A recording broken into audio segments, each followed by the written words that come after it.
Hello everyone, welcome to this amazing platform of our channel Panisha for Competitive Examinations and I am Piyush. तो जैसा कि आपको पता ही हम अपना 1300 प्लस कॉमन एरर्स का कोर्स कर रहे हैं, जिसमें कि हम बेसिकली जितनी भी एरर्स हैं उन सारी की सारी एरर्स को हम पार्सिंग के थ्रू कर रहे हैं। पार्सिंग का यूज़ करेंगे और हम उसके अलावा अपना लॉजिकल एक्सप्लेनेशन देखेंगे कि आपका इसमें जो भी रूल्स हैं, जितने भी रूल्स हैं उनके पीछे का। अब देखो बेसिकली इंग्लिश क्या है, इंग्लिश एक आपकी लैंग्वेज है। अब ये बात मैं आपसे इतनी बार बोल चुका हूँ कि जो बच्चे पुराने हैं, जो स्टार्ट से लेक्चर्स को देख रहे हैं, वो तो बोर हो चुके होंगे इस लाइन से, है ना। लेकिन बात यही है, यही परम सत्य है कि इंग्लिश क्या है भाई, अपनी एक लैंग्वेज है, उसे लैंग्वेज की तरह ही पढ़ना है हमें। तो हम उसका क्या देखेंगे, लॉजिकल एक्सप्लेनेशन देखेंगे, क्या उसके रीजंस हैं, क्यों ये रूल्स बन रहे होते हैं ना, ठीक है। इसका हम बेसिक रीज़न देख रहे होंगे, ठीक है। तो अगर आपने अभी तक लेक्चर 1 से नहीं देखा हुआ तो जाके डे 1 से देख लेना, क्योंकि आपके जो भी मैं कोर्स करा रहा हूँ इसमें बेसिकली मैं धीरे धीरे आपको इस तरीके से एरर्स करा रहा हूँ कि आपको एक एक चीज़ करके क्लियर करता जाऊँ और हम इस तरीके से पूरी की पूरी इंग्लिश ग्रामर को कंप्लीट कर लेंगे, ठीक है ना। तो आप जाके एक बार क्लास 1 देख लेना, नहीं तो चाहो तो ये भी क्लास देख लो, बट बेटर होगा कि आप फर्स्ट क्लास से देखते हुए आओ, ठीक है ना। खैर, अब यहाँ पे क्या है, अपना डे नंबर 21 है आज का। हाँ भाई, 21 ही तो है आज का डे, तो देख लेना 21 ही है आज शायद, ठीक है। अब आज का हम तो लेक्चर शुरू करते हैं फटाफट से। आप इसके अलावा आपके 20 लेक्चर्स आ चुके हैं, आप जरा फटाफट से बता दो कि अभी तक आपको लेक्चर्स लगे कैसे हैं और आपको इनसे क्या क्या फ़ायदा हो रहा है, ठीक है ना। चलो भाई, अब देखो आज का सेशन अपने पास में क्या क्या क्वेश्चंस हैं। ये आपके जो भी अब क्वेश्चंस हैं वो प्रीवियस ईयर एसएससी से उठाए गए हैं, आपके सारे के सारे क्वेश्चंस, चाहे वो आपका सीजीएल का प्री हो, मेंस हो, सीपीओ का प्री हो, मेंस हो, सारे के सारे जितने भी आज तक एसएससी में आए हैं क्वेश्चंस, वो सारे के सारे क्वेश्चंस आपको मैं डिस्कस कराऊंगा, ठीक है ना। और आपको पता ही है मेरा तरीका, मैं कोई भी चीज़ आपको बस ये दिखा के नहीं छोड़ दूंगा कि ये हो गया और ये अपना जादू सा हो गया, यहाँ पे आपको इस तरीके से करोगे आंसर आ जाएगा। मैं हर चीज़ को आपको बेसिक भी समझाता हूँ, उसके पीछे का लॉजिक भी समझाता हूँ। बेसिकली बात क्या है ना, कि आपको कई बार जादू दिखा दिया जाता है, रूल्स दिखा दिए जाते हैं, एक्सेप्शंस दिखा दिए जाते हैं। अब माइंड में हम क्या क्या स्टोर करके रख सकते हैं। अब आपको जीके भी पढ़नी है, मैथमेटिक्स भी पढ़नी है, उसके अलावा आप मैथमेटिक्स में भी फॉर्मूले रट के बैठे हुए हो, ठीक है। इसके अलावा मैं बोलता हूँ इंग्लिश के भी आप बैठ के चुपचाप से 1000 फॉर्मूलेज रट लो, ठीक है। 1300 एरर है तो 1000 फॉर्मूले तो आपके निकल के आ ही जाएंगे इस तरीके से, है ना। जो आपके रूल्स हैं बेसिकली, तो इस तरह के काम नहीं करने हैं। मैं आपको सारी की सारी चीज़ें जितनी हो सकती हैं वो मैं आपको सारी जो भी हमारा लॉजिक होता है उसके ही ऊपर बेस करके बता देता हूँ, है ना। तो शुरू करते हैं खैर। और ये जो अपना सीरीज़ है, ये सारे के सारे एग्जामिनेशन के लिए आपकी यूज़फुल रहेगी। और चाहे आपका सीजीएल का प्री मेंस हो, CHSL, CPO, pre and mains, stenographer, या फिर आपका सीडीएस का एग्जामिनेशन, मतलब जितने भी एग्जामिनेशन है ना आपके, जहाँ पर स्पॉट द एरर आती है, चाहे वो आपका आरआरबी का एग्जामिनेशन हो जाए, ग्रामीण बैंक वाला, चाहे फिर आपका आईबीपीएस का एग्जामिनेशन हो जाए, मतलब कोई भी एग्जामिनेशन हो जाए, सबके लिए यूज़फुल है, ठीक है ना। ग्रामर कोई अलग अलग थोड़ी हो जाती है। देखो खैर, ये क्या है, अपना वोकैब स्पेशल कोर्स है, ये भी आपका चल रहा है, जाके देख लेना। और भी कई सारे कोर्सेज अपने चैनल की प्लेलिस्ट को देख लेना, अगर आप न्यू स्टूडेंट हो, वहाँ पे आपको सारे कोर्सेज जो हैं मिल जाएंगे। बहुत ही ज़्यादा बढ़िया कोर्सेज चल रहे हैं, ठीक है ना।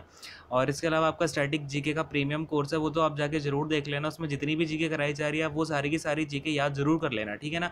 एग्जामिनेशन में आपके टू द पॉइंट क्वेश्चन फंसेंगे वहाँ से। खैर, अब जरा फटाफट से अपने लेक्चर पर आते हैं। आज है अपना डे नंबर 21 और अपना ये रहा क्वेश्चन नंबर 306। तो 305 तक हमने सारे के सारे क्वेश्चंस जो हैं कंप्लीट कर लिए हैं। और अगर आपने अभी तक नहीं देखे तो जाके एक बार सारे 1 2 305 देख लो। खैर, अपना पहला क्वेश्चन क्या है अब अपने पास में, देखो भाई, ये क्वेश्चन रहा आपके सामने, we saw sand sculptures in the beach. यानी कि हमने क्या किया है, सैंड के स्कल्पचर्स क्या होते हैं, बेसिकली आप सैंड के ऊपर कई लोग क्या करते हैं, कारीगरी कर देते हैं, होता है ना, किसी का फेस बना देते हैं या फिर कोई आपका मॉन्यूमेंट बना देते हैं। सपोज लेट से किसी ने ताजमहल बना दिया तो उसको हम बोलते हैं स्कल्पचर्स। तो उन्होंने क्या किया है, सैंड का स्कल्पचर बना दिया है, कहाँ पर, बीच के पास में। तो किसी ने बनाया हुआ है, हमने जाके वो देखा। तो यहाँ पर अपना ये क्या हो जाएगा, वी हो जाएगा अपना यहाँ पर सब्जेक्ट। इसके बाद में सौ क्या हो जाएगा भाई, सौ हो जाएगी मेन वर्ब, जो कि वर्ब की सेकंड फॉर्म है, सी वर्ब की। और ये अपना बेसिकली यहाँ पर एज अ मेन वर्ब काम कर रही है, ठीक है ना। इसके बाद में सैंड स्कल्पचर्स क्या हो जाएंगे, बेसिकली स्कल्पचर्स अपना यहाँ पर ऑब्जेक्ट बन जाएगा। और ये जो सैंड है ना, सैंड इसको क्वालिफाई कर रहा है। तो बेसिकली यहाँ पर ना ये इसका यूज़ कैसे हुआ है, इसका यूज़ एज अ एडजेक्टिव हुआ है। क्लियर है, बात समझ में आ रही है ना। इसका यूज़ कैसे हुआ है, एज अ एडजेक्टिव यूज़ हुआ है। लेकिन है ये क्या, नाउन है, लेकिन एज अ एडजेक्टिव सेंटेंस में यूज़ हो रही है। लेकिन अगर आप बोलना चाहो ना तो ये बेसिकली आपका एज अ कंपाउंड नाउन भी यूज़ होता है, ठीक है ना। इसको आप कंपाउंड नाउन भी बोल सकते हो, या फिर आप इसे मान लो एडजेक्टिव है और ये आपका ऑब्जेक्ट है एज अ नाउन, ठीक है ना। क्लियर है, बात समझ में आ गई, कोई दिक्कत नहीं है इसमें। अब ये इन क्या हो जाएगा, इन अपनी प्रपोजिशन। अब मुझे एक बात बताओ, आपने क्या बीच के अंदर जाके बनाया होगा जो आपका स्कल्पचर है वो कहाँ होगा, आपका बीच के ऊपर होगा। तो यहाँ पर हमारी करेक्ट प्रपोजिशन क्या होनी चाहिए, बीच के ऊपर, इट मीन्स ऑन आएगा। क्लियर है। अब मैं आपको ये प्रपोजिशन का अगर आप लिखना चाहो एक बार नोट डाउन कर लेना कि इन ऑन प्रपोजिशन का यूज़ हम कब करते हैं, जब आपका क्या हो, इज़ यूज्ड फॉर सरफेस, यानी कि जो ऑन आपकी प्रपोजिशन होती है उसका जो यूज़ होता है आपकी किसी सरफेस की, जब हम किसी सरफेस की बात करते हैं ना उसके लिए आपका ऑन का यूज़ होता है। इनका यूज़ कब होता है, for an enclosed space, for an enclosed space, ठीक है ना। तो लेट्स से अगर मैं आपको इसका एग्जांपल चाहूँ इनका, तो क्या बोल दूंगा मैं, आई एम करेंटली, अगर मैं एग्जांपल देता हूँ तो ये क्या हो जाएगा, आई एम करेंटली स्टेइंग, ये आपका करेंटली लिखा हुआ है, ठीक है ना, स्टेइंग इन आ होटल, ठीक है, यानी कि मैं करंटली कहाँ पर रुका हुआ हूँ, तो एक होटल में रुका हुआ हूँ। क्लियर हो गया। तो इनका यूज़ हम कहाँ पर करेंगे, तो होटल क्या है आपका चारों तरफ से एक इनक्लोज्ड स्पेस ही तो है, तो इसके लिए मैंने किसका यूज़ किया है, इनका किया है। लेकिन आपका बीच क्या है, बीच एक सरफेस होता है, ठीक है ना, आप सरफेस के ऊपर स्कल्पचर को बनाओगे तो यहाँ पर हम किसका यूज़ कर लेंगे, ऑन प्रपोजिशन का यूज़ कर लेंगे। इतनी सी बात क्लियर हो गई, ईजी सा था ये तो, सबको आ भी क्या होगा। चलो अगले क्वेश्चन पर आते हैं, क्वेश्चन नंबर 307 देखते हैं। Everybody in the office has left early haven't they. अब देखो बड़ा ही प्यारा सेंटेंस है। अब मैं आपसे यहाँ पर दो तीन बड़ी ही प्यारी प्यारी बातें करूँगा, तो बड़े ध्यान से सुनते जाना और चीज़ों को समझने की कोशिश करना, ठीक है ना। अब क्या बोला गया हमें यहाँ पे, एवरीबडी इन द ऑफिस। अब देखो एवरीबडी जो वर्ड है ना आपका, ये बड़ी ही प्यारी चीज़ है। अब इसमें आपका क्वेश्चन टैग का भी यूज़ हो रहा है और यहाँ पर आपका हेल्पिंग वर्ब का भी यूज़ हो रहा है। अब यहाँ से क्या होता है ना, आपको कई बार रूल्स रट्टे बैठाए जाते हैं, उन रूल्स रट्टों का भी मैं आपको चक्कर बताता हूँ। थोड़ा देखते हैं एक बार, ज़रा पार्सिंग कर लेता हूँ, ठीक है ना। देखते हैं अपने पास एवरीबडी यहाँ पर क्या बनेगा, सब्जेक्ट बनेगा कि नहीं बनेगा, बोलो हाँ, ठीक है ना। एवरीबडी क्या होता है आपका, इनडेफिनेट प्रोनाउन होता है, ठीक है, क्या होता है ये आपका इनडेफिनेट प्रोनाउन होता है। क्लियर है। अब इसके बाद में इन क्या हो जाएगा, ये आपका प्रपोजिशन हो जाएगा, इन हो गया अपना प्रपोजिशन। इसके बाद में ये ऑफिस क्या हो जाएगा ना, ऑफिस हो जाएगा अपना इस प्रपोजिशन का ऑब्जेक्ट, है ना। हमें क्या चाहिए, प्रपोजिशन कभी भी आता है तो उसका ऑब्जेक्ट चाहिए कि नहीं चाहिए। तो इसके बाद में हमें दिखा ये वाला नाउन, ये क्या बन गया, इस प्रपोजिशन का ऑब्जेक्ट बन गया, यानी कि ये क्या बन गया, इसका पीओ बन गया। क्लियर है इतनी सी बात। अब इसके आगे क्या है अपने पास में, हैज़ है, हैज़ क्या हो जाएगा, इसका हेल्पिंग वर्ब हो जाएगी। लेफ्ट क्या हो जाएगा भाई, मेन वर्ब हो जाएगी। इसके बाद में अपना अर्ली क्या है, टाइम को डिनोट कर रहा है, और ये हैवंट दे क्या हो गया, यहाँ पे क्वेश्चन टैग हो गया। अब देखो कभी भी जब आपका एवरीबडी यूज़ होता है ना, तो एवरीबडी का जो बेसिक मतलब होता है वो होता है आपका सारे के सारे, यानी कि all the people, all the people. और इसका जो हम यूज़ करते हैं वो एज अ क्लस्टर यूज़ कर रहे होते हैं, यानी कि एज अ कलेक्टिव यूज़ कर रहे होते हैं। यानी कि आपका लेट से ये ऑफिस है, ठीक है ना, इस ऑफिस के अंदर ये आपका ए पर्सन है, ये बी पर्सन है, ये सी पर्सन है, ऐसे कई सारे पर्सन आपके बैठे हुए हैं। और मैंने क्या बोला कि सारे के सारे लोग जो हैं बहुत पहले चले गए थे, उन्हें जाना था 7 PM को, लेकिन वो लोग क्या किया उन्होंने कि 6 PM को ही सारे के सारे लोग निकल गए। इसका मतलब मैंने क्या बोला है, ये जो ऑफिस वाले लोग हैं ना, इन सबको मैंने एज अ कलेक्टिव यूज़ कर लिया, यानी कि मुझे नहीं पता ऑफिस में कौन कौन लोग हैं, मैंने सबके मुझे नाम नहीं पता, ठीक है ना। एक का नाम रमेश है, एक का सुरेश है, एक का नाम सुनीता, मुनीता, है ना, वट।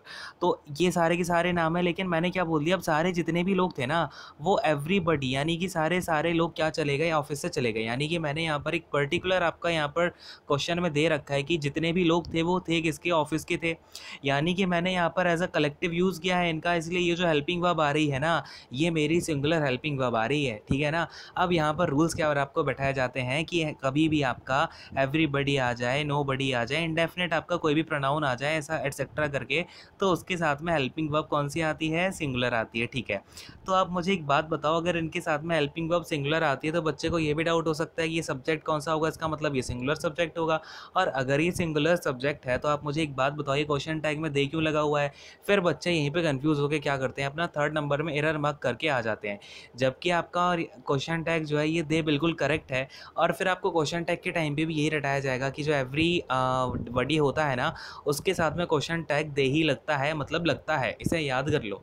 अब देखो बेसिकली इसके पीछे रीज़न क्या है ना, बड़ी प्यारी सी चीज़ है। अब देखो मैंने क्या किया, यहाँ पर क्लस्टर बना के सबसे बोल तो दिया कि ये सारे सारे लोग जो हैं वो ऑफिस के थे, इसलिए मैंने यहाँ पर हैज़ जो है सिंगुलर हेल्पिंग वर्ब यूज़ कर लिया, ठीक है।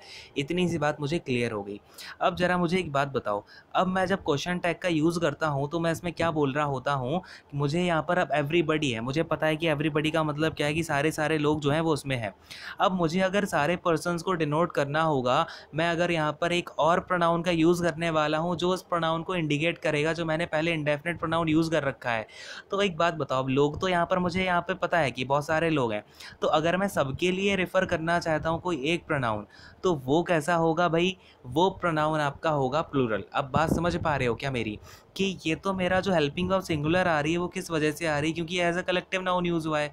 आपको पता है कि कभी भी अगर ज्यूरी का जो डिसीजन होता है वो अगर आपका एनोनिमस डिसीजन होता है तो वहाँ पर भी हमारी सिंगुलर हेल्पिंग वर्ब यूज़ हो रही होती है। यानी कि हमारा यहाँ पर सिंगुलर वर्ब यूज़ होने का, हेल्पिंग वर्ब यूज़ होने का जो रीज़न है ना, वो ये है कि मैंने इन सारे लोगों को क्या किया है, एक साथ कलेक्टिवली देख लिया है।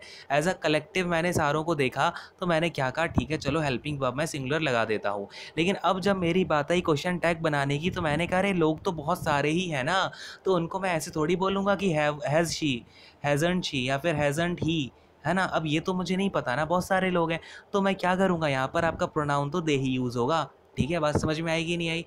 तो ये चीज़ कोई रटने वाली है क्या? नहीं है। आपका कॉमन सेंस यहाँ पे चीख चीख के चिल्ला रहा है, तो आप उस चीज़ को सुनो, ठीक है ना।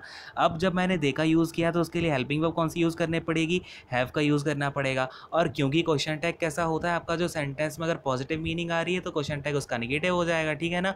तो मैंने यहाँ पर नॉट वर्ड का यूज़ कर लिया, क्लियर है। अच्छा, नॉट क्या होता है आपका, नॉट होता है एडवर्ब ऑफ नेगेशन। क्या होता है नॉट?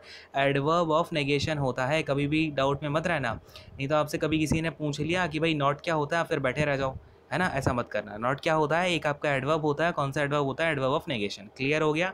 अब इसे मैं हटा दूं, अगले क्वेश्चन पर आ जाते हैं। आई होप कि आपको ये वाला कॉन्सेप्ट जो है क्लियर हो गया होगा। अगर आप चाहो तो एक बार इसे नोट भी कर लेना, ठीक है ना। खैर, अगले क्वेश्चन पर आते हैं। क्वेश्चन नंबर 308 देखते हैं। तो मेरा जो मेन टारगेट है वो यही है कि हम ज़्यादा से ज़्यादा क्वालिटी जो भी क्वेश्चंस है ना, उनकी क्वालिटी की बहुत ज़्यादा अच्छी है, उनको मैं बहुत ज़्यादा अच्छे से एक्सप्लेन कर दूं, सो दैट आपका जो कॉन्सेप्ट है ना वो हमेशा के लिए क्लियर हो जाए, ठीक है। तो हम इसी तरीके से सारी की सारी चीज़ों को देख रहे होंगे, ठीक है। चलो खैर, अब देखो ये वाला क्वेश्चन क्या है अपने पास में। द टीचर, एक बार मैं कलर दूसरा ले लेता हूँ, थोड़ा रेड कलर से ज़्यादा फील आती है ना। The teacher told that the students should have gone to the library instead of having wasted their time. अच्छा, अब मुझे एक बात बताओ, यहाँ पर क्या लिखा हुआ है, द टीचर टोल्ड, इसके बाद में दैट लिखा हुआ है। अब आपको ये तो पता है, या तो यहाँ पर क्या होगा, अगर ये आपका डायरेक्ट स्पीच बना हुआ है तो यहाँ पर आपका सेड दैट होना चाहिए था। इतनी सी बात तो आपको यहाँ पर क्लियर होगी। और अगर मैंने इनडायरेक्ट बना रखा है तो यहाँ पर अकेला टोल्ड होना चाहिए था। अब ये टोल्ड के साथ में दैट लगाने का क्या मतलब है? आप ये नॉर्मल सा बच्चा यहाँ पर अपना कोई भी हो, आपको इतनी सी बात तो क्लियर हो ही जाएगी कि यहाँ पर फर्स्ट वाले सेक्शन में एरर है, ठीक है। अब ये बात तो खत्म हो गई। लेकिन अब यहाँ पर मुद्दा आता है कि आप यहाँ से दैट हटाओगे कि इस टोल्ड को हटा के सेड करोगे। हाँ भाई, तो देखो अब यही मैं आपको यहाँ पर एक्सप्लेन करूँगा। मेन हमारा ये मुद्दा नहीं कि बस हम एरर देख लें और आगे बढ़ जाएं। हमें सारे के सारे कॉन्सेप्ट को, जो भी कॉन्सेप्ट आपका यूज़ हो रहा है, जो इंपॉर्टेंट है, वो मैं सारे डिस्कस कराऊंगा, ठीक है ना। देखो अब ये क्या है, the teacher told that the students. अब देखो कभी भी आपका जब टोल्ड का यूज़ होता है ना, तो इस टोल्ड को क्या चाहिए होता है, अपना एक ऑब्जेक्ट चाहिए होता है। क्या चाहिए होता है? ऑब्जेक्ट चाहिए होता है। यानी कि जो टीचर है उसने किसी ना किसी को तो बताया होगा, अगर मैं टोल्ड को बोल रहा हूँ। तो टोल्ड क्या होता है, अपने साथ में हमेशा एक ऑब्जेक्ट लेता है। पहली बात तो आपको ये ध्यान रखनी है। अब जैसे यहाँ पे आपका द टीचर टोल्ड, इसके आगे आपको एक ऑब्जेक्ट होना चाहिए था, लेकिन यहाँ पे क्या आपका सीधा कंजंक्शन आ गया, दैट का यूज़ कर रहा है वो, ठीक है ना। तो अब अगर मैं आपसे यहाँ पर बात करना चाहूँ ना, जैसे लेट्स से मैं आपको एक एग्जांपल दिखा दूँ पहले, सो दैट आपको ज़्यादा अच्छे से क्लियर हो पाए। मैं आपको यहाँ पर एक एग्जांपल लिख रहा हूँ, उसको ज़रा आप देखें ध्यान से। वेट अ सेकेंड, थोड़ा सा पेन में इशू आ गया था। खैर देखते हैं आप ज़रा। अब अपना एग्जांपल यहाँ पर मैं आपके सामने लिखता हूँ। Told me she told me that she told me that her brother was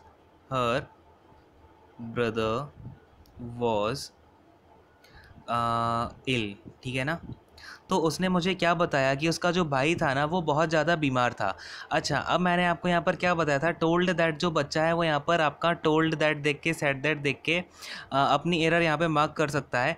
वो आप मुझे एक बात बताओ, अगर यहाँ पे अब मैं एग्जांपल दे देता हूँ कि यहाँ पे मेरा जो कंजंक्शन है वो दैट से यूज़ हो रहा है, वो तो आपका कौन सा केस बन सकता था, आपका जो आपका क्वेश्चन वर्ड वाली यूज़ होते हैं ना, जहाँ पर हम क्वेश्चन वर्ड्स का यूज़ कर लेते हैं, जो आपके इंटरोगेटिव सेंटेंसेस होते हैं, उनका अगर मैं यूज़ करता हूँ तब तो आपको ये पहचानना थोड़ा इजी था। लेकिन आपका ये टोल्ड दैट जो है वो तो करेक्ट पूरा पूरा एक साथ यूज़ होगा ही होगा, ठीक है ना। वो चीज़ थोड़ा सा फ्लो में एक बार थोड़ा सा मैं इधर उधर बोल गया, तो आप ये बात ध्यान रखना, टोल्ड दैट जो है एक साथ होता है, लेकिन वो किस केस में होता है आपका, किस केस में नहीं होता है, ये आपका इंटरोगेटिव सेंटेंस के केस में नहीं होता है। क्योंकि उस केस में क्या होता है ना, आपका क्वेश्चन वर्ड जो है वही आपका कंजंक्शन बन जाता है। लेकिन मुझे टोल्ड के साथ एक कंजंक्शन का यूज़ तो करना पड़ेगा अगर ये आपका सिंपल असर्टिव सेंटेंस है, ठीक है ना। तो खैर अब देखो एग्जांपल क्या है अपने पास में, she told me that her brother was ill, यानी कि उसने मुझे बताया कि उसका जो भाई है वो इल है। तो यहाँ पर आप देख रहे हो जो टोल्ड है ना, टोल्ड ने अपने साथ में ऑब्जेक्ट नहीं लिया हुआ है मी को। तो अब आप इस क्वेश्चन में देखते हो कि टोल्ड के सामने आपका कोई ऑब्जेक्ट तो लगा ही नहीं हुआ है, इसका मतलब यहाँ पर आपका टोल्ड तो नहीं होगा। और अगर आप इसे देखते भी हो ना कि the teacher told that the students should have gone to library instead of having wasted their time, तो ये आपका एक टाइप से यहाँ पर मुझे ये समझ नहीं आ रहा है ये किसी से बोल रहा है क्या, ना ही आपके सेंटेंस में कुछ क्लियर करके रखा है कि वो किसको बता रहा है ये सारी की सारी चीज़ें। तो ये हमारा एज अ डायरेक्ट टेंस तो यूज़ नहीं होगा। क्लियर है, समझ में आ रही है क्या बात। तो यहाँ पर हम क्या कर देंगे, अपना टोल्ड की जगह सेड कर देते हैं। तो यहाँ पर क्या हो जाएगा आपका, द टीचर सेड दैट हो जाएगा अपना यहाँ पर, the teacher said that the student should have gone to the library. मतलब यहाँ पर आपका ये सेंस आ रही है कि टीचर ने क्या बोला, यानी कि वो टीचर के सामने कुछ एक पर्टिकुलर कम्युनिटी भी हो सकती है या फिर वो एक अनाउंसमेंट भी कर सकता है ना, यानी कि वो किसी के पास में खड़ा होकर बोल रहा है कि he said that the student should have gone to the library instead of having wasted their time, यानी उनका टाइम वेस्ट करने से बेटर होता कि वो अपनी लाइब्रेरी जाके काम कर लेते। क्लियर है, तो बात समझ में आ रही है कि सबको अपनी एरर किस में हो जाएगी, फर्स्ट वाले सेक्शन में जो है एरर हो जाएगी। अगले क्वेश्चन पर आ जाते हैं, क्वेश्चन नंबर 309 देखते हैं। अब ये रहा आपके सामने 309, he is one of the tallest boy in the class. अब देखो ही क्या हो जाएगा आपके यहाँ पर, सब्जेक्ट हो जाएगा, इज़ हो जाएगा आपका मेन वर्ब हो जाएगा यहाँ पे। एक्चुअली है तो ये हेल्पिंग वर्ब, लेकिन काम किसका कर रहा है, मेन वर्ब का। इट मीन्स ये क्या हो जाएगा, लिंकिंग वर्ब हो जाएगा। ठीक है ना, इतनी सी बात क्लियर। अब he is one of the tallest boy, अब मुझे एक बात बताओ, वो एक है, ठीक है ना, अब एक है one of the tallest boy. अगर वो मेरा जो एक है, जैसे लेट से इतनी सारी क्लास है, इसमें बहुत सारे लड़के बैठे हुए हैं, 1 2 3 4 है ना, ऐसे कई सारे आपके लेट से 6 7 आपके बॉयज़ जो हैं बैठे हुए हैं। तो वो क्या है, उनमें से एक है, यानी कि ये सारे जो बॉयज़ होंगे वो आपके प्लूरल में होंगे कि नहीं होंगे। इट मीन्स मुझे यहाँ पे क्या लगाना चाहिए, बॉयज़ लगाना चाहिए। क्लियर है, तो अपनी एरर किस में हो जाएगी, सेकंड वाले क्वेश्चन जो आपका सेक्शन है उसमें एरर निकल के आ जाएगी। इसके बाद में जो आपका इन है, ये इन आपका प्रपोजिशन हो जाएगा, क्लास इस प्रपोजिशन का क्या बन जाएगा, ऑब्जेक्ट बन जाएगा, यानी ये क्या हो जाएगा, पीओ हो जाएगा इसका। क्लियर है, बात समझ में आ रही है ना, समझ में आ गया तो हम यहाँ पे क्या कर देंगे, इसका यूज़ कर लेंगे। ठीक है, अगले क्वेश्चन पर आ जाते हैं अब हम। चलो भाई अगला क्वेश्चन देखते हैं, क्वेश्चन नंबर 310। ठीक है, 310 क्वेश्चन पे आते हैं। ये रहा आपका 310 क्वेश्चन। अब फटाफट से बताओ इसमें क्या होगा, he was awarded with a doctorate degree for his new invention. अब देखो कभी भी जो आपका डॉक्टरेट होता है ना, ये है आपका डॉक्टरेट। ये जो डॉक्टरेट ये होता क्या है, बेसिकली आपका एक नाउन होता है, और इसका जो मतलब होता है वो होता है अ डिग्री ऑफ डॉक्टर। इसका मतलब ही होता है ये डिग्री है, और किसकी डिग्री है, तो डॉक्टर की डिग्री है। क्लियर है, कभी भी हम ऐसे नहीं बोलते कि डिग्री ऑफ डॉक्टरेट, ये होता है आपका डॉक्टरेट में आपका सेंस ही आ जाता है डिग्री का। तो कभी भी हम डिग्री डॉक्टरेट डिग्री नहीं बोलेंगे, ओनली डॉक्टरेट बोलते हैं कि उसे क्या मिल गया, उसे डॉक्टरेट मिल गया। ठीक है ना, तो यहाँ पर हमारा डिग्री का सेंस क्या हो जाएगा, सुपरफ्लस हो जाएगा, एग्जेगरेशन हो जाएगा। ठीक है ना, तो हम इस तरीके से चीज़ों को यूज़ नहीं कर रहे होते हैं, यानी अपनी एरर किस में हो जाएगी, सेकंड वाले सेक्शन में जो है अपनी एरर निकल करके आ जाएगी। और एक बार मैं इसका आपको दिखा देता हूँ पार्सिंग करके।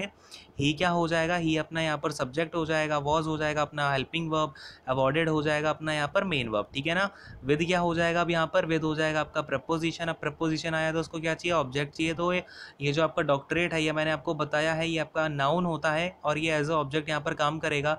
किसका ऑब्जेक्ट, तो इस प्रपोजिशन का ऑब्जेक्ट, यानी ये क्या हो जाएगा, अब आपका पीओ हो जाएगा। क्लियर है, इसके बाद में फॉर क्या हो जाएगा, अगेन आपका प्रपोजिशन नंबर 2 है, और इसका ऑब्जेक्ट क्या बनेगा, तो इन्वेंशन इसका ऑब्जेक्ट बन जाएगा, पीओ नंबर 2। क्लियर है, पीओ नंबर 2 हो गया। इसके बाद में आपका न्यू क्या हो जाएगा, इन्वेंशन है न्यू, यानी कि न्यू हो जाएगा एडजेक्टिव, और ये हिज क्या हो जाएगा अपना आपका पॉजेसिव एडजेक्टिव हो जाएगा, हिज क्या हो जाएगा, पॉजेसिव एडजेक्टिव हो जाएगा। क्लियर है, बात समझ में आ गई ना सबको। अगले क्वेश्चन पर आ जाओ, ईजी सा था ये आपका, और इसमें डॉक्टरेट डिग्री आपको कई सारे बच्चों को ये बात पता भी होगी। ठीक है ना, चलो अगले क्वेश्चन पर आते हैं, क्वेश्चन नंबर 311 देखते हैं। None of the diplomats at the conference was able to comprehend, और टू जितने भी डिप्लोमेट्स आए थे ना कॉन्फ्रेंस में, तो यहाँ पर आपका नन क्या बनेगा, नन बनेगा आपका सब्जेक्ट, और यहाँ पर जो ऑफ है, ऑफ हो जाएगी इसकी प्रपोजिशन, और इस प्रपोजिशन को ऑब्जेक्ट चाहिए, तो ऑब्जेक्ट इसको कहाँ पर मिलेगा, डिप्लोमेट में इसको अपना ऑब्जेक्ट दिखेगा। ठीक है ना, डिप्लोमेट की आंखों में इसने देखा, इसने कहा ओके तुम मेरे ऑब्जेक्ट बन जाओ, तो ये क्या बन गया, इसका पीओ बन गया, ऑब्जेक्ट बन गया। ठीक है ना, अब ये जो एट है आपकी अगेन एक प्रपोजिशन आ जाती है, ये प्रपोजिशन कॉन्फ्रेंस की तरफ देखती है, और ये कॉन्फ्रेंस इसका प्रपोजिशनल ऑब्जेक्ट बन जाता है। क्लियर है, क्या बन जाता है, प्रपोजिशनल ऑब्जेक्ट बन जाता है। इसके बाद में जो वॉज आ रहा है, ये वॉज किसके लिए आ रहा है, नन के लिए आ रहा है ना, इसके हिसाब से आपका यहाँ पर क्या आ गया, वॉज वॉज आ गया। ये बिल्कुल करेक्ट होगा क्योंकि आपका जो नन होता है, नन का मतलब है कोई भी नहीं, मतलब नील हो गया ये आपका। अगर ये ज़ीरो हो गया तो यहाँ पर आपकी कौन सी होगी, सिंगुलर हेल्पिंग वर्ब यूज़ होगी, तो वॉज तो बिल्कुल करेक्ट है, ठीक है ना। ये हो गई अपनी हेल्पिंग वर्ब। तो आपको मैंने इतना सारा क्यों क्लियर किया है, क्योंकि आपको पता होना चाहिए नन के साथ में हम सिंगुलर क्यों यूज़ करते हैं, जबकि खूब डिप्लोमेट्स वगैरह लिखा हुआ है, लेकिन डिप्लोमेट तो कुछ बचा ही नहीं। डिप्लोमेट तो प्रिपोजिशनल ऑब्जेक्ट बन गया, यानी ये तो प्रिपोजिशन के चक्कर में पड़ के पीओ बन गया, ठीक है ना। तो ये अपना एज अ सब्जेक्ट तो यूज़ नहीं हो रहा है, तो नन यहाँ पर एज सब्जेक्ट यूज़ हो रहा है। कई बच्चों को यहाँ पर कन्फ्यूजन हो जाता है कि वॉज है तो यहीं पर लगा दो, ठीक है ना। तो इस तरीके से आप काम मत करना। खैर, अब देखो, अब मैंने यहाँ पर क्या यूज़ किया है, ईदर और का। अब पहले मैं ज़रा आपको एक चीज़ बताता हूँ, कभी भी हम ईदर और का यूज़ कब करते हैं, जब हमें अल्टरनेटिव्स दिखाने हो। क्या करने हो, अल्टरनेटिव्स दिखाने हो, ठीक है ना। या फिर हमें कुछ मेंशन करना हो, या फिर इसका कोई अल्टरनेटिव हमें बताना हो कि ये भी आपका अल्टरनेटिव एक पॉसिबल है।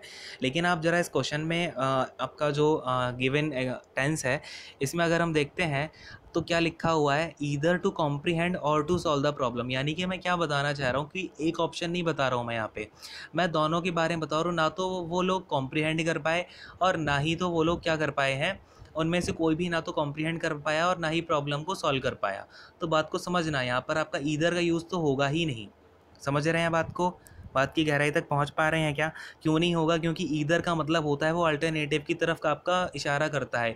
या तो फिर उसका मतलब कॉम्प्रीहेंड हो जाएगा या फिर उसका मतलब सॉल्व हो जाएगा। लेकिन जो हमारे डिप्लोमेट हैं वो तो कुछ भी नहीं कर पाए ना, वो तो ना ही कॉम्प्रीहेंड कर पाए हैं ना ही सॉल्व कर पाए हैं। तो हमारा बेसिकली यहाँ पर ओनली और का यूज़ हो जाएगा। बात को समझ पा रहे हैं, क्लियर हुआ। क्योंकि ईदर क्या करता है, आपका अल्टरनेटिव दिखा रहा होता है। बात को समझ पा रहे हो ना सब लोग अच्छे से। तो एरर किस में होगी, आपकी सेकंड वाले सेक्शन में ही एरर होगी, लेकिन हमारा यहाँ पर ईदर हटेगा, ठीक है ना। क्लियर है सबको। चलो अगले क्वेश्चन पर आता हूँ। क्वेश्चन नंबर 312 देखते हैं जरा ध्यान से। अब देखो, ये रहा आपके सामने क्वेश्चन नंबर 312। क्या लिखा हुआ है अपने पास, the whole block of flats including 2 shops was destroyed in fire. यानी कि जो आपका पूरा का पूरा ब्लॉक था ना फ्लैट्स का, वो डिस्ट्रॉय हो गया फायर में। अब बात को समझना, कभी भी आपका यहाँ पर मैं आपको एक बार पूरा क्लियर करता हूँ स्टार्टिंग से, ठीक है ना। देखो, ये the whole block of flats, ये क्या लिखा हुआ है अपना, द होल ब्लॉक है ना। सबसे पहले ब्लॉक क्या हो जाएगा, अपना सब्जेक्ट हो जाएगा, होल हो जाएगा, इसको क्वालिफाई कर रहा है, ये इसका एडजेक्टिव हो जाएगा।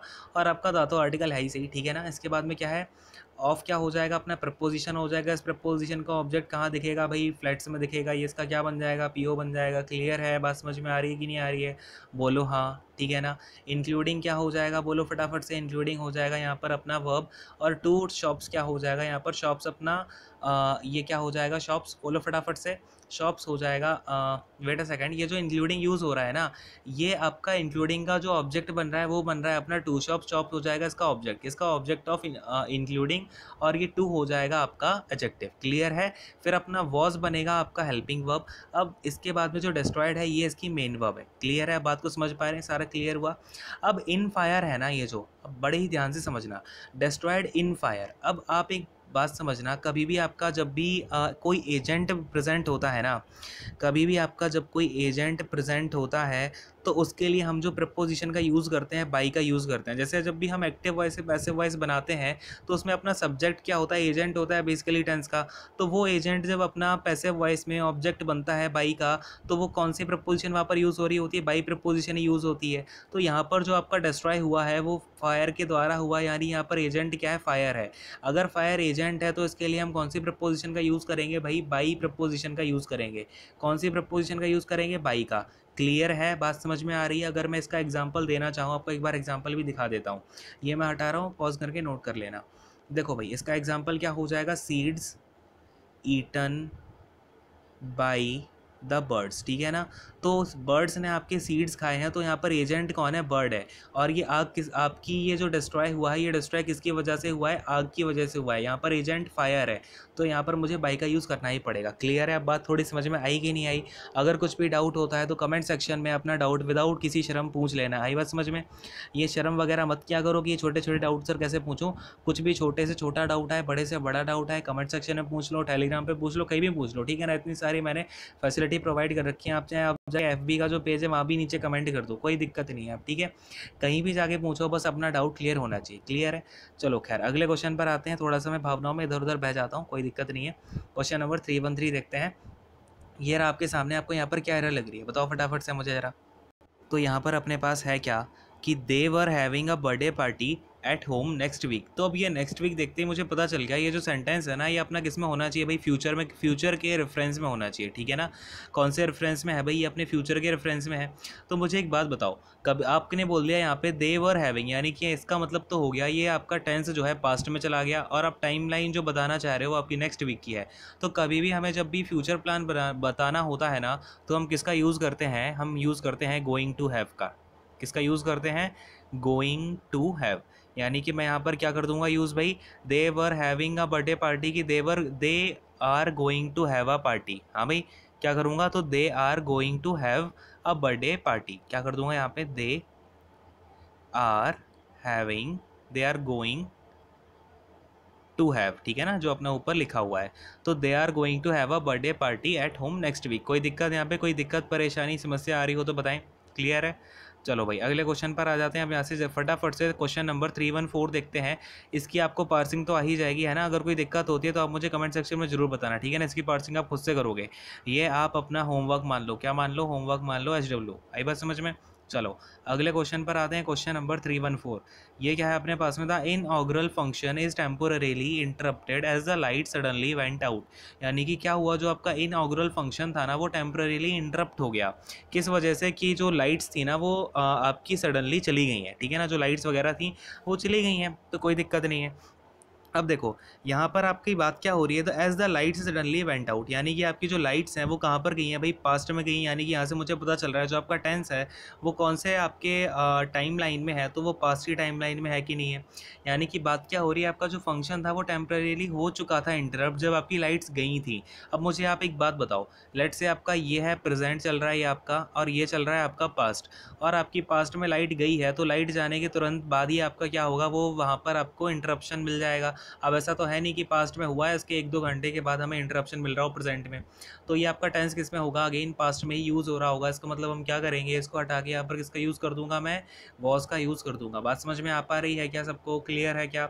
अब देखो अगर मैं इसकी पार्सिंग करना चाहता हूँ तो क्या क्या हो जाएगा अपने पास में, एक बार इसको हटा देता हूँ। देखो ये क्या किया मैंने, इसको हटा के यहाँ पर वॉज कर दिया, क्लियर है। अब ये द इनऑग्रल फंक्शन है, तो फंक्शन हो जाएगा हमारा यहाँ पर क्या, तो ये हो जाएगा अपना नाउन, और एज अ सब्जेक्ट अपना ये काम कर रहा होगा, क्लियर है। क्या है ये भाई, नाउन है। और ये इनॉग्रल क्या हो जाएगा, फंक्शन को आपका ये क्लासीफाई कर रहा है, तो ये एज एडजेक्टिव अपना काम कर देगा, कोई दिक्कत नहीं है। इसके बाद में वॉज क्या हो जाएगा अपना, वॉज हो जाएगा यहाँ पर आपकी मेन वर्ब की तरह काम करने लगेगा ये, ठीक है ना। तो और ये टेम्पररीली इंटरप्टेड, इंटरप्टेड क्या हो जाएगा आपका, इंटरप्टेड हो जाएगा यहाँ पर आपका पास्ट पार्टिसिपल, ठीक है ना। वेट अ सेकेंड, ये अपना क्या हो जाएगा भाई, हाँ पास्ट पार्टिसिपल हो जाएगा, और ये आपका किसके तरीके से काम करने लगेगा, एज अ नाउन काम करने लगेगा, ठीक है ना। और ये टेम्परेरीली क्या कर देगा, आपका इंटरप्टेड को क्लासीफाई कर देगा, यानी टेम्परेरीली क्या बन जाएगा अपना, एज एडजेक्टिव यहाँ पर काम कर देगा। किसका काम कर देगा, एज एडजेक्टिव काम कर देगा, क्लियर है। तो बात समझ में आ रही है क्या। इसके बाद में जो आपका एज है, एज क्या हो जाएगा, एज अपना यहाँ पर आपका ये हो जाएगा प्रपोजिशन, और इस प्रपोजिशन को अब क्या चाहिए, अपना एक ऑब्जेक्ट चाहिए कि नहीं चाहिए। तो इसका ऑब्जेक्ट क्या हो जाएगा, लाइट्स हो जाएंगी, लाइट्स क्या हो जाएंगी आपका, इसका ऑब्जेक्ट हो जाएंगी, क्लियर है। कौन सा ऑब्जेक्ट हो जाएगा, ये पीओ हो जाएगा। बात समझ में आ रही है क्या, क्लियर है। और वेंट आउट का इसका अलग से मीनिंग क्या होता है कि वो आपका चला जाना है ना। वेंट आउट मतलब कि वो आपका जो लाइट्स थी वो आपकी सडनली बंद हो गई, और सडनली क्या कर रहा है आपका यहाँ पर टाइम को दिखा रहा है, क्लियर हुआ। बात समझ में आ गई क्या। तो अपना एरर किसमें, सेकंड वाले ऑप्शन में जो है अपनी एरर निकल के आ रही है। अगले क्वेश्चन पर आ जाते हैं, क्वेश्चन नंबर 315 देखते हैं। क्या है भैया अपने पास की, always is the justice and the care and cares for moral principles। अब देखो यहाँ पर आपका किसका यूज़ हुआ है, जस्टिस का यूज़ हुआ है। अब देखो यहाँ पे आपका क्या है, प्रैक्टिस, ये मैंने आपको समझा रखा है लास्ट क्लास में ही कि जो प्रैक्टिस है आपका एक प्रैक्टिस ये होता है और एक प्रैक्टिस ये होता है, क्लियर है। ये होता है प्रैक्टिस और ये होता है प्रैक्टिस। तो अब ये क्या है आपका एज अ नाउन यूज़ होता है और ये आपका एज अ वर्ब यूज़ होता है। तो यहाँ पर बिल्कुल करेक्टली यूज़ हुआ है, आपका एज अ वर्ब यूज़ हुआ है और हमने ऐसे ही का यूज़ किया हुआ है, तो बिल्कुल करेक्ट है ये बात आपकी। अब मैंने देखा ये जस्टिस है। अब देखो आपका ना जस्टिस जो होती है वो आपका बेसिक ये जो पढ़ाई करने की बात कर रहा है ना, ही ऑलवेज प्रैक्टिस मतलब उसका जो एक्शन है ना वो एक्शन क्या है उसका जस्टिस पर बेस होता है। यानी कि जस्टिस क्या है आपकी यहाँ पर बेसिक बात करना चाह रहा है। जस्टिस आपका यहाँ पर अगर मैं बोलना चाहूँ जो सेंस आ रहा है ना जस्टिस का, वो एक अनकाउंटेबल नाउन का ही तो आ रहा है। अनकाउंटेबल नाउन होती है जस्टिस, ठीक है ना, पहली बात तो ये हो गई अनकाउंटेबल नाउन है। दूसरी बात ये हुई कि ये जस्टिस आपकी यहाँ पर कोई स्पेसिफाई तो है नहीं कि लेट्स से अगर मैं किसी पर्सन को जस्टिस दिलाने के बारे में बात कर रहा हूँ पर्टिकुलर, या फिर किसी पर्टिकुलर केस की बात कर रहा हूँ, तो ये जस्टिस आपकी कैसी है, जनरल है। वो हर किसी को क्या करना चाहता है, उसका जो एक्शन है उसके हर एक्शन में जस्टिस होती है, और उन मोरल प्रिंसिपल्स का क्या होता है, उन मोरल प्रिंसिपल्स के ऊपर केयर होती है, ठीक है। तो यहाँ पर हम दा का यूज़ नहीं करेंगे कभी भी, किसी भी जनरल चीज़ के लिए हम द आर्टिकल का यूज़ नहीं करते हैं। बात समझ में आ रही है, और ये बात मैं आपको 3-4 बार ऑलरेडी बता चुका हूँ, ठीक है ना। तो आप इसलिए बोलता हूँ कि हमेशा लेक्चर्स को क्या किया करो, स्टार्टिंग से देखा करो, क्योंकि फिर मैं क्या करता हूँ ना, अगले जो भी आपके जैसे सेशंस आते जा रहे हैं उनमें फिर मैं आपसे चीज़ों को पूछना शुरू करूँगा। इससे क्या होगा, हमारा इंटरेक्शन बढ़ेगा लेक्चर में, ठीक है ना। तो इस तरीके से हम काम कर रहे होंगे। खैर अगले क्वेश्चन को और देख लेते हैं अपना। क्या है भाई अगला क्वेश्चन, ये रहा आपके सामने। बताओ जरा इसमें क्या आपकी एरर होनी चाहिए। अपने पास में क्या है, his assistants have and are still doing excellent work for the organisation, ठीक है। अब बड़े ध्यान से समझना मेरी बात को, उसके जो असिस्टेंट है वो उन्होंने किया है, इसका मतलब देखना क्या हो रहा है, have and are still doing excellent work for the organisation. अब लेट्स से यहाँ पर मैं आपकी अगेन टाइमलाइन बनाता हूँ। ये आपका प्रेजेंट का टाइम है, ठीक है ना। इससे पहले क्या रहा होगा आपका, यहाँ पर कहीं पर आपका प्रेजेंट परफेक्ट का टाइम रहा होगा, ठीक है ना, प्रेजेंट परफेक्ट का टाइम है।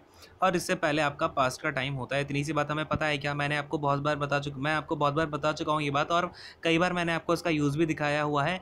और इसलिए मैं आपको बार बार बोल रहा हूँ कि आप जाके पीछे के लेक्चर्स को देखते हुए आओ, क्योंकि मैंने वहाँ पे आपको एक एक चीज़ को ना ऐसे सिखाया हुआ है। जैसे आपका लैडर होता है ना, लैडर पे हम कैसे चढ़ रहे होते हैं, पहले पहला स्टेप चढ़ेंगे, फिर दूसरा फिर तीसरा, इस तरीके से मैं आपको चीज़ों को सिखा रहा हूँ, ठीक है ना। अब देखो यहाँ पर क्या है ना, हिज असिस्टेंट्स हैव, यानी कि उसके जो असिस्टेंट है ना, उन्होंने पहले कभी स्टार्ट किया होगा, मतलब प्रेजेंट से कुछ टाइम पहले उन्होंने स्टार्ट किया एक्सीलेंट काम करना ऑर्गेनाइजेशन के लिए। एंड स्टिल डूइंग, यानी कि वो आज के टाइम पर भी कर ही रहे हैं।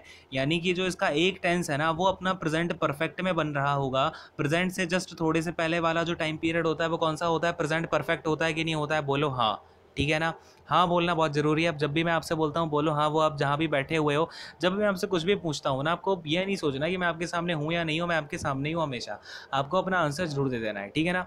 खैर अब ये क्या है, प्रेजेंट परफेक्ट है, तो प्रेजेंट परफेक्ट के क्या बात हो रही है यहाँ पे, अब अपना स्टिल डूइंग है। देखो बात को समझना, प्रेजेंट परफेक्ट में अपना जो है थोड़े टाइम पहले काम स्टार्ट हुआ और आज भी वो चल ही रहा है, स्टिल डूइंग। यानी कि ये क्या हुआ, अपना प्रेजेंट कॉन्टीन्यूस का यूज़ कर लेंगे, या फिर मैं बोलूँ प्रेजेंट जो आपके प्रोग्रेसिव टेंसेस होते हैं उसका यूज़ कर लेंगे, ठीक है ना।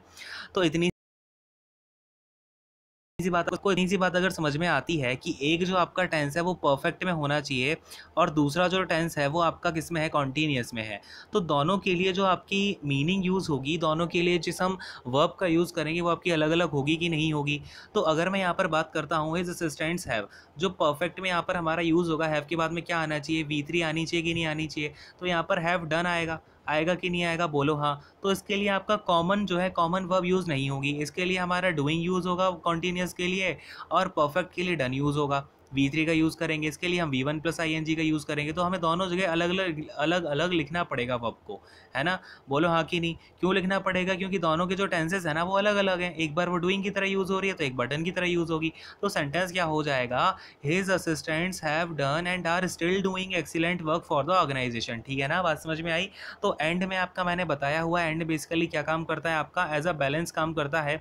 जो चीज़ आपकी इस साइड होगी वही चीज़ इस साइड होगी, मतलब पूरा का पूरा आपका ये बैलेंस कर देगा दोनों तरफ की चीज़ों को। तो दोनों तरफ की चीज़ें तभी बैलेंस हो पाएंगी जब हम यहाँ पे लगाते हैं हैव डन, ये इसने अपना परफेक्ट का टेंस दे दिया, एक सेंस अपना यहाँ पे क्लियर हो गई बात। फिर दूसरी बात आती है एंड आर स्टिल डूइंग, यानी कि और वो अभी भी कर रहे हैं, ठीक है ना। बात समझ में आएगी नहीं आई, बोलो फटाफट से हाँ, क्लियर हो गया।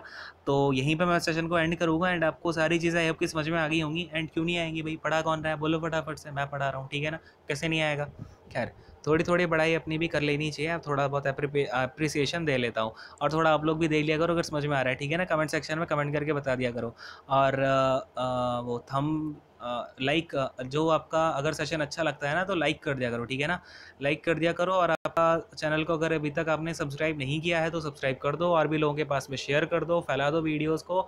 और यहीं पर सेशन को एंड करता हूँ। आपको और भी कोर्सेज देखने हो जाके आप प्लेलिस्ट चेक कर लेना चैनल की। And thank you so much, God bless you all, take care, bye.